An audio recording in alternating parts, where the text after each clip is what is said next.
fit all patients and the different sterilization. And for these 4 categories, you can choose in between for your patient.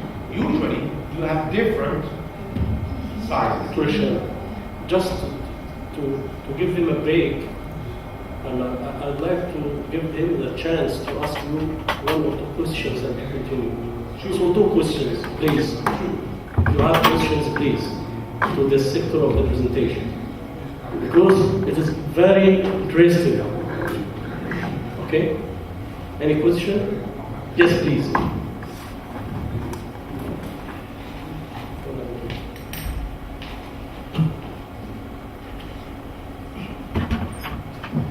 Merci, monsieur le professeur, pour la présentation.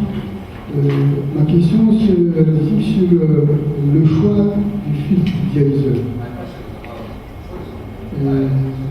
Par rapport au choix, on a remarqué qu'il y a beaucoup d'éléments à contrôler. Surtout, il y a des dialyseurs où on remarque que ça coagule vite. Il y a des dialyseurs où l'infirmier, au début, quand il prépare la machine, il y a l'air qui part, qui arrive à éliminer l'air dans le circuit rapidement, alors qu'il y a des dialyseurs où il prend du temps pour éliminer l'air dans le circuit. Et je voudrais avoir une idée par rapport au choix, comment faire pour éviter ces gens, surtout les temps que l'infirmier perd pour mettre le système en marche par rapport à l'élimination de l'air dans le circuit et aussi pour la population, comment je fais ça. Merci.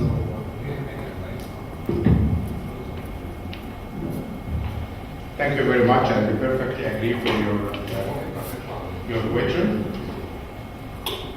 What I mean here is the filter is the cornerstone of an efficient dialysis.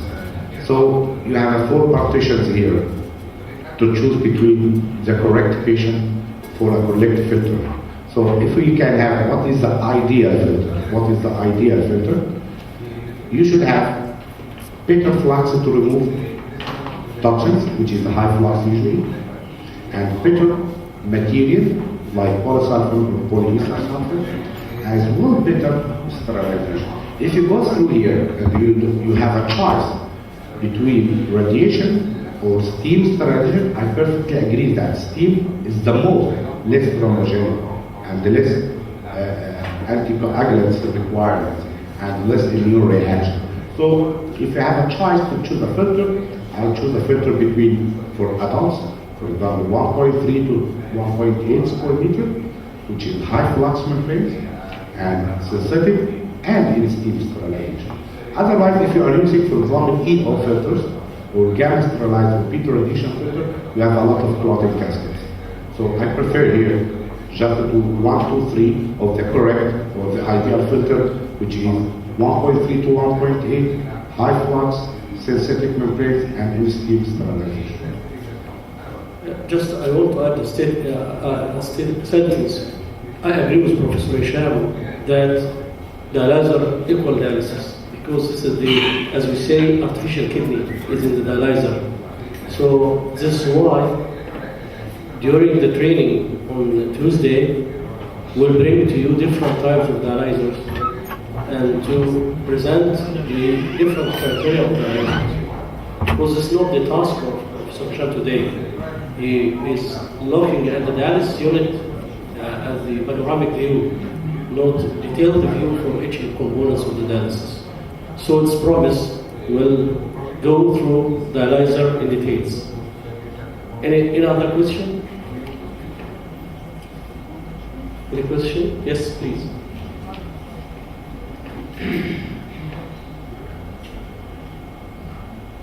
Thank you, Prof, for the presentation. My question is on the use of reusable filters. Is it acceptable, or do you have experience with such? Sorry, I can't hear you. French? In English, right? Yes, also. I'm getting here French. So we can translate to Professor Hesham in Arabic.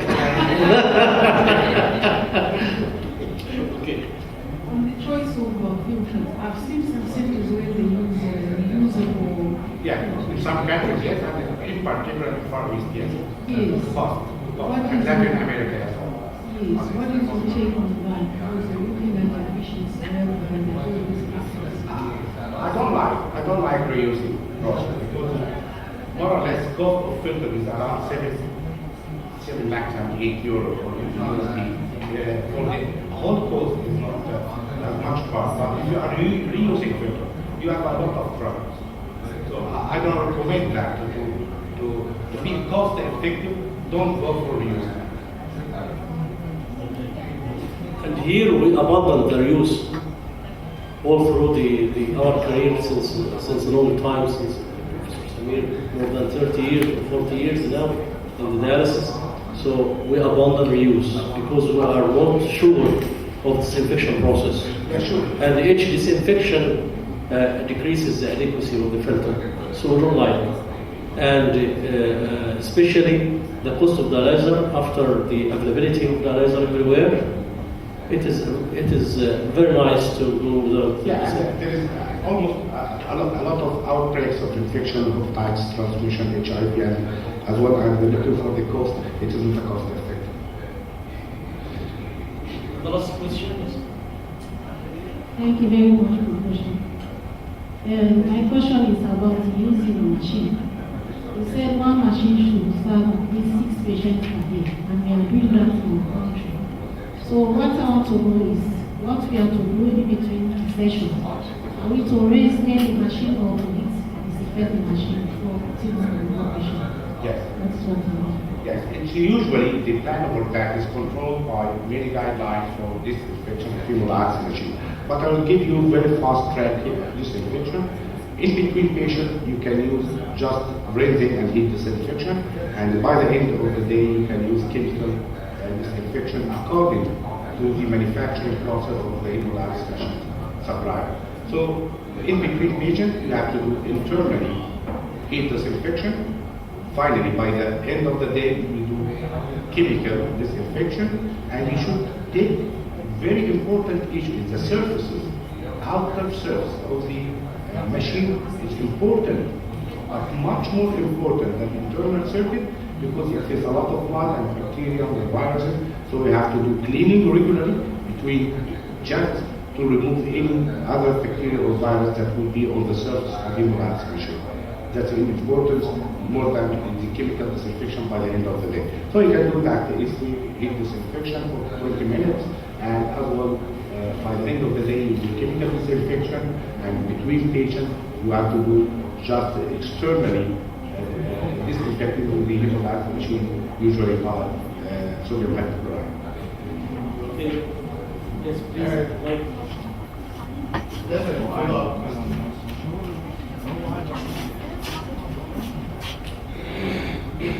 Professor, thank you very much. Let's pull up on the reusable dialyzer. Cost effectiveness. If you are thinking about individualized dialyzer, patient-centered, not patient-centered. The same dialyzer is used for that person. Same blood vessel and dialyzer, reusable. What's the problem? So You are not doing cross. You are challenging the dogma of reuse. Yes, You agree about reuse. Yeah, use. Yeah, If single use. It's okay. from scientific point of view and from academic point of view, if you have the good facilities and safety control and the quality control, how to do proper disinfection to allow the dialyzer to be reused, it's fine. I cannot say it is non-scientific at all. But here in this center, in this country, the price of dialyzer is within our hand. And I think if we consider doing the reuse will take money even more than the filter. So this is the way.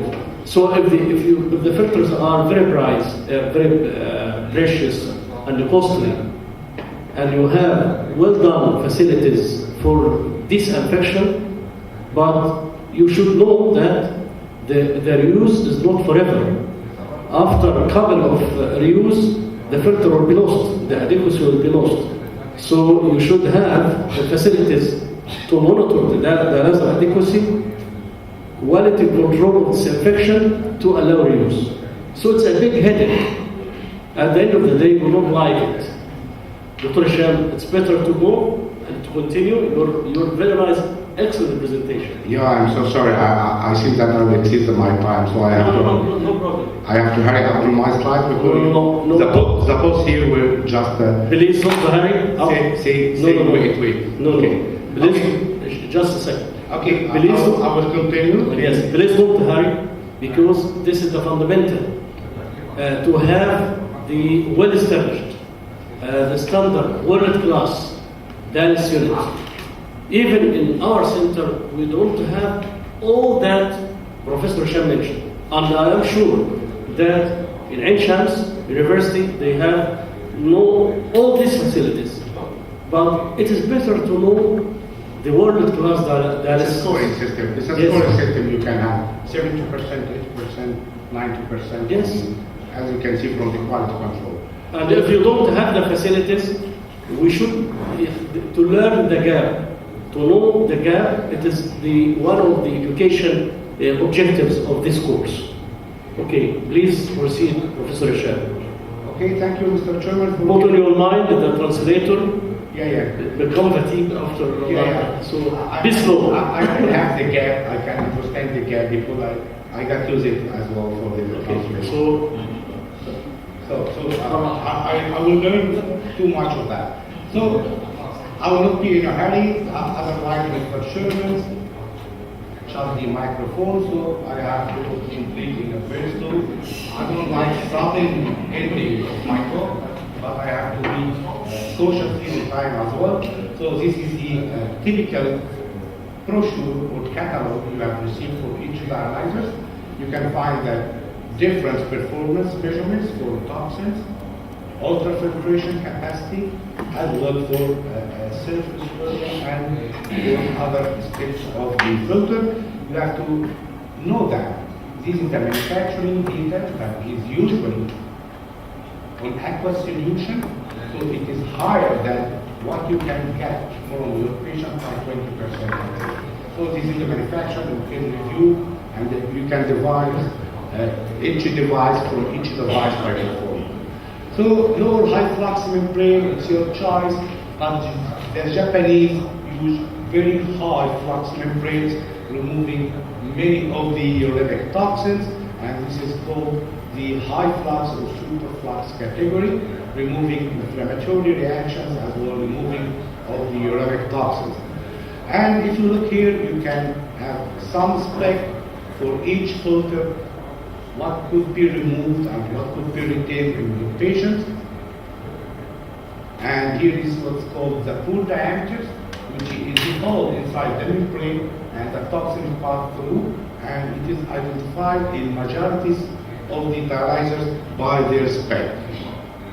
And you should have also membrane which is no thrombogenicity, no clotting, in particular wall thickness and internal diameter. You can see here internal diameter of the fiber. It is in micrometers. Good quality, no blood stagnation, less clotting, inert membrane, and you can choose between all these kinds, between filters and what molecule should be removed. In particular, in hemodialysis, the perfect one is between 3,000 and 4,000 or 5,000, because after that you will have an albumin loss during dialysis, and this may nutritional burden on the patient. So if your patient cannot have a nutritional support, please don't go above 3,000 from low flux dialysis to 30,000 in diameter.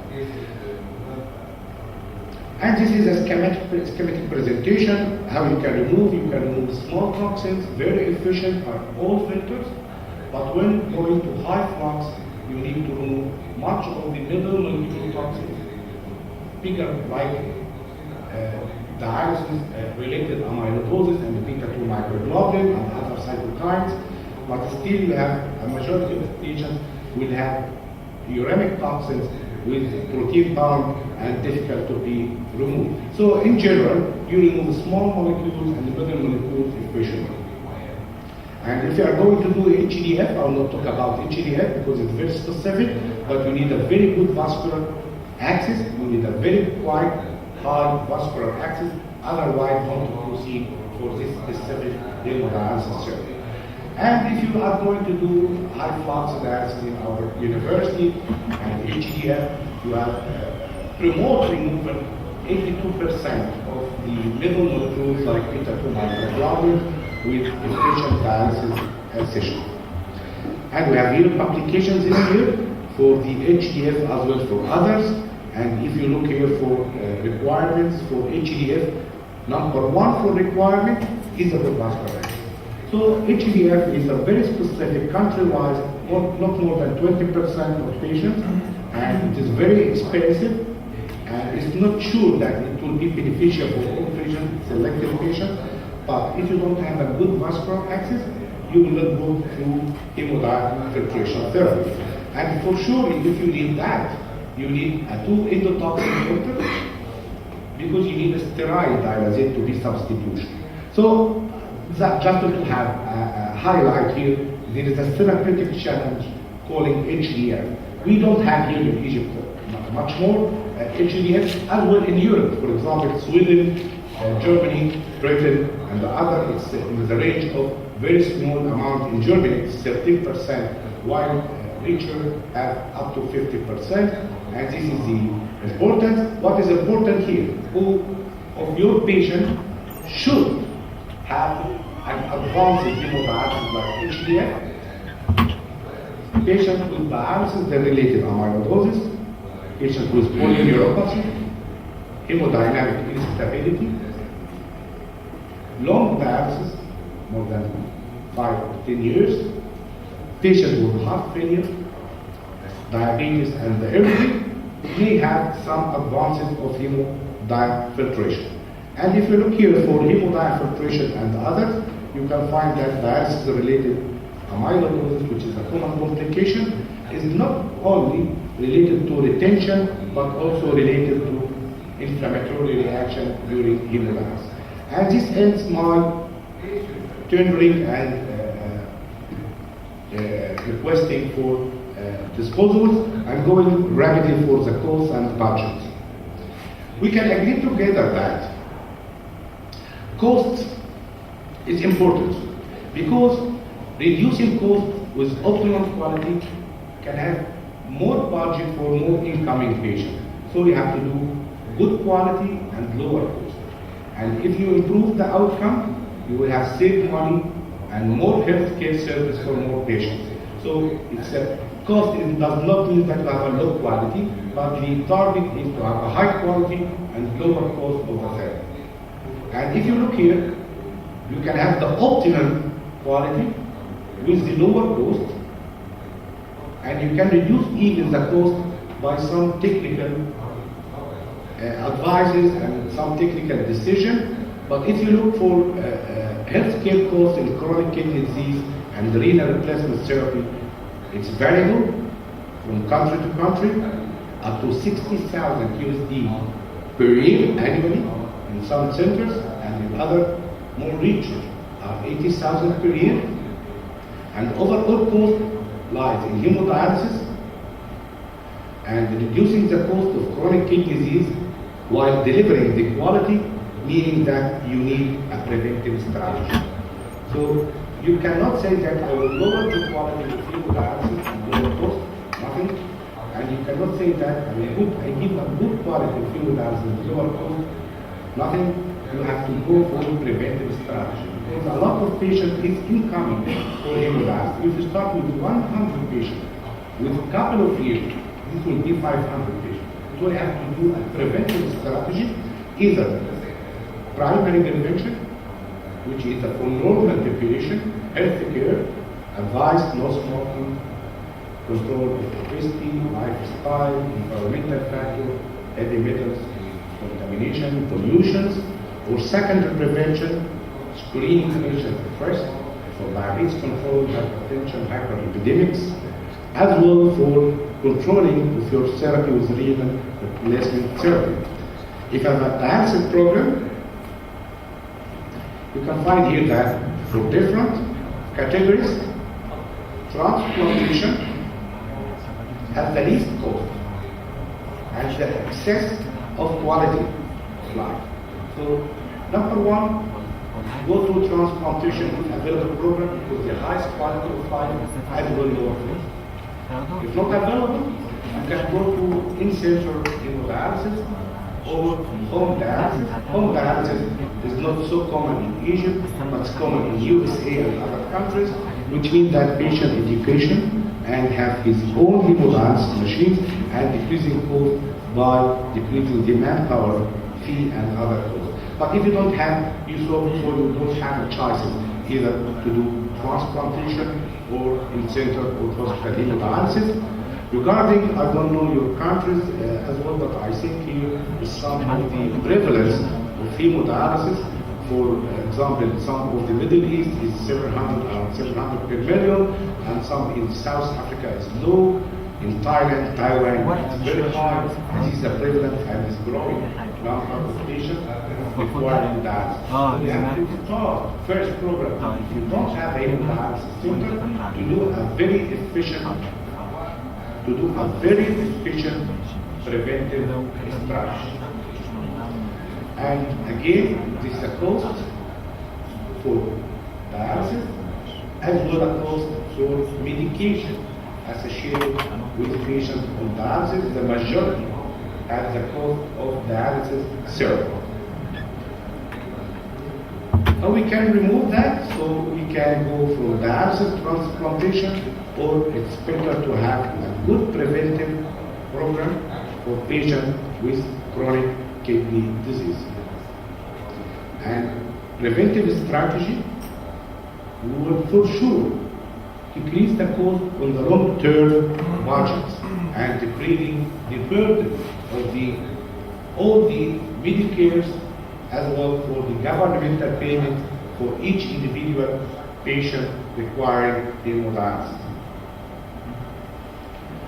Tax for budgets. This is the cost. Of course, in rich countries, I think we are one thing of this cost in Egypt, but it's ranging from 40 to 80,000 with different countries. And financial reimbursement issue has been identified as the most important non-medical factors in dialysis modality selection and the quality. If you pay much, usually you have an advantage to have a good or better hemodialysis.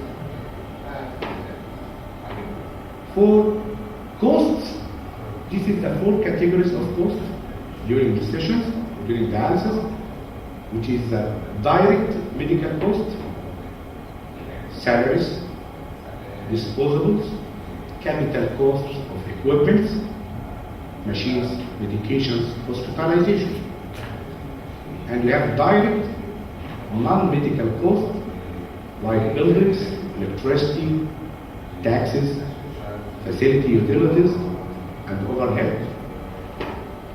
We have tangible or minority, which is cost associated with drugs for pain, suffering, and impairment. And as well, we have a great cost for a family, which is the indirect cost for productivity loss. Not working, patient not working, and social burden, as well as family, who is accompanying the patient 3 times per week.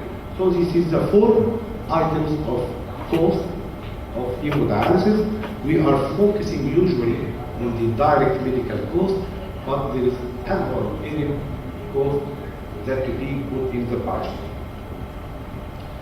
Reimbursement, which will have your money. This is example from 7 countries, European countries, and Canada, and USA. You can find difference, but it's in the range of 700 USD per week. France, UK, and this is the target for some medications used. For example, if you are using erythropoietin stimulating agents, some countries are paying for that and some countries are not paying for that during of the budget of hemodialysis, are paid by other Medicare or insurance. And this is a quality, so reimbursement adjustment for alternative non-standard strategies or specific patient group. If you are using special high flux membrane, you will not pay for that. If you are using online hemodiafiltration, you will not pay for that in the majority of countries. So it is a standard if you are using vaccination. Some patients with HIV or hepatitis C, some countries paying more or not. It depends on each country local regulation. But in general, in all countries, developed countries, they are paying for the service of hemodialysis. They are paying for that, and the payment depends on what's called GDP, or the gross domestic product, which is the income of the population on such country.